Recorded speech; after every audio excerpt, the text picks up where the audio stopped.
المتقابض جب کوئی میت جس کو تم قبر میں رکھ کے آتے ہو اس کی مثال اس ڈوبنے والے کی سی ہوتی ہے جو لوگوں کو مدد کے لیے پکارتا ہے، وہ انتظار کرتا ہے کس چیز کا، وَيَنْتَظِرُ دَعْوَةً تَلْحَقُهُ مِنْ أَبْ أَوْ أَخْ أَوْ أُمْ أَوْ صَدِيقٍ أَوْ كَمَا قَالَ علیہ السلام۔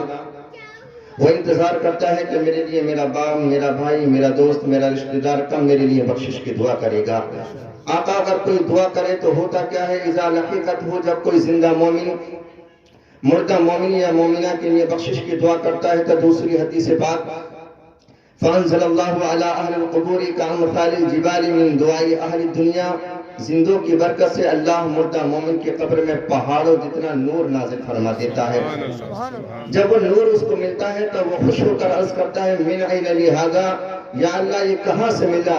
تو جواب ملتا ہے بِاسْتِغْفَارِ وَلَدِكَ لَكَ، آج تیرے بیٹوں نے تیرے لیے بخشش کی دعا کی ہے۔ بڑے خوش نصیب ہیں کہ آپ نے اپنی والدہ مرحومہ کے لیے ایسا لے ثواب کے محفل سے جائی، رب کریم ان کو جنت الفردوس میں اعلیٰ سارا مقام عطا فرمائے۔ آواز گفتگو سے قبل نعت رسول صلی اللہ علیہ وسلم کے چند اشعار آپ کی سماعتوں کے حوالے ملاحظہ فرما لیں کہ گناہگاروں کو بخشش کا بھروسہ کون دیتا ہے، کہ گناہگاروں کو بخشش کا بھروسہ کون دیتا ہے، کہ گناہگاروں کو بخشش کا بھروسہ کون دیتا ہے، کہ میرے سرکار دیتے ہیں سہارا کون دیتا ہے، میرے سرکار دیتے ہیں سہارا کون دیتا ہے، اور نبی مختار ہے اس کی روایت ڈھونڈنے والوں، کہ نبی مختار ہے اس کی روایت ڈھونڈنے والوں، کہ ذرا بتلاؤ تو جابر کو بیٹا کون دیتا ہے، کہ ذرا بتلاؤ تو جابر کو بیٹا کون دیتا ہے، میرے سرکار دیتے ہیں سہارا کون دیتا ہے۔ درود پاک پڑھیں، اللہم صلی علی سیدنا مولانا محمد وبارک وسلم، صلو علیہ وسلم علیکہ یا رسول اللہ صلی اللہ علیہ وسلم۔ اعلیٰ حضرت عظیم البرکت پروان شمع رسالت عقائد حقہ کے صحیح ترجمان صاحب کنز ایمان الشاہ امام احمد رضا خان فاضل بریلوی رضی اللہ تعالیٰ عنہ ارشاد فرماتے ہیں کہ واہ کیا جود و کرم ہے شہید عطا تیرا، نہیں سنتا ہی نہیں ماننے والا تیرا، اور دھارے چلتے ہیں عطا کے ہوئے ہے قطرہ تیرا، تارے کھلتے ہیں صفا کے ہوئے ہے ذرہ تیرا، اور میں تو مالک ہی کہوں گا کہ ہو مالک کے حبیب، یعنی محبوب و مہم میں نہیں میرا تیرا، اور اجالے اپنی یادوں کے ہمارے ساتھ رہنے دو، نہ جانے کس گلی میں زندگی کی شام ہو جائے۔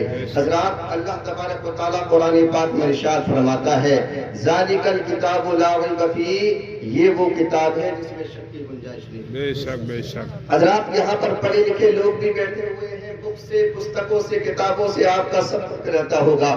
دنیا کے کسی بھی مہان سے مہان ویکتی کی کتاب آپ اٹھا کر کے دیکھ لے، بڑی سنبھال کے سوچ کے غور و فکر کرنے کے بعد اس نے وہ کتاب لکھی، لیکن اس کے پہلے ہی پیج پر یہ ضرور لکھ دیتا ہے لیکن مصنف لکھنے والا کہ بھائی لکھی تو بڑی سوچ سمجھ کے ہے، بڑی غور و فکر کرنے کے بعد لکھی ہے کہ کتاب میں کوئی غلطی، کوئی خامی، کوئی عیب نہ رہ جائے، لیکن اس کے باوجود بھی اگر کتاب میں کوئی غلطی، کوئی خامی، کوئی عیب نظر آئے تو فوراً ہمیں بتا دے تاکہ اگلے ایڈیشن میں اس غلطی کو دور کر دے۔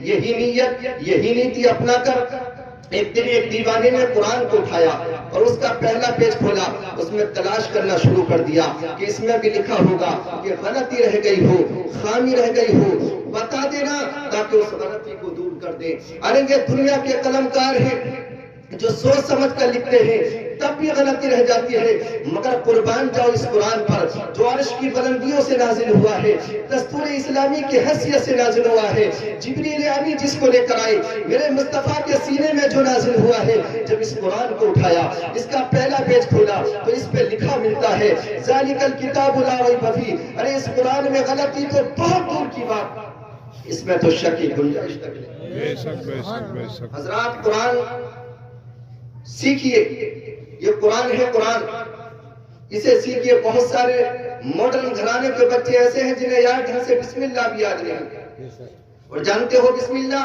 حضرت موسیٰ علیہ السلام نے اللہ کی بارگاہ میں کہا تھا پروردگار یہ فرعون بڑا بدتمیز ہے، خدائی کا دعویٰ کرنے والا، اسے مار کیوں نہیں دیتا؟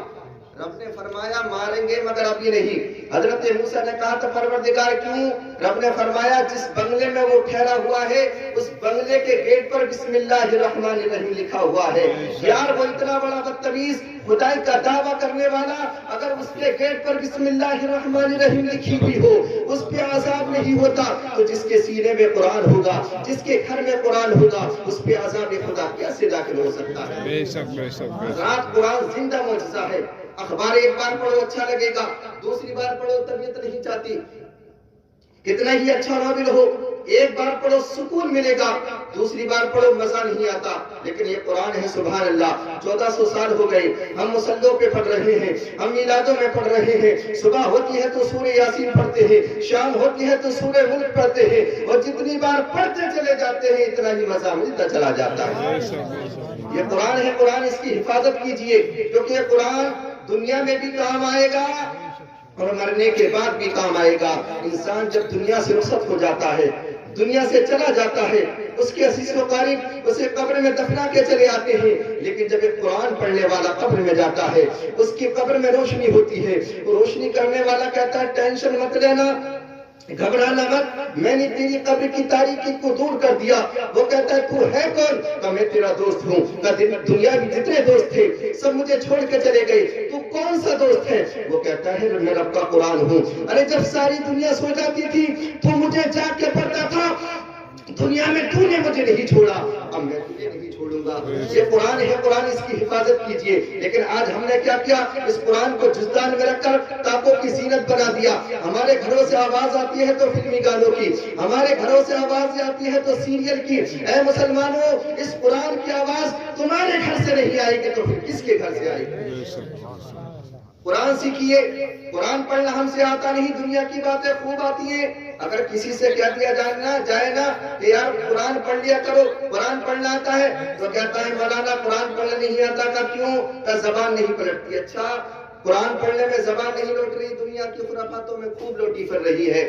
قرآن سیکھیے، قرآن سیکھیے، خود بھی سیکھیے، بچوں کو بھی قرآن سکھائیے۔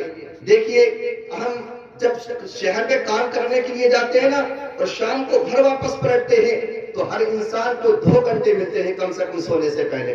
تو کیا 2 گھنٹے ہم کیا کرتے ہیں ان 2 گھنٹوں میں؟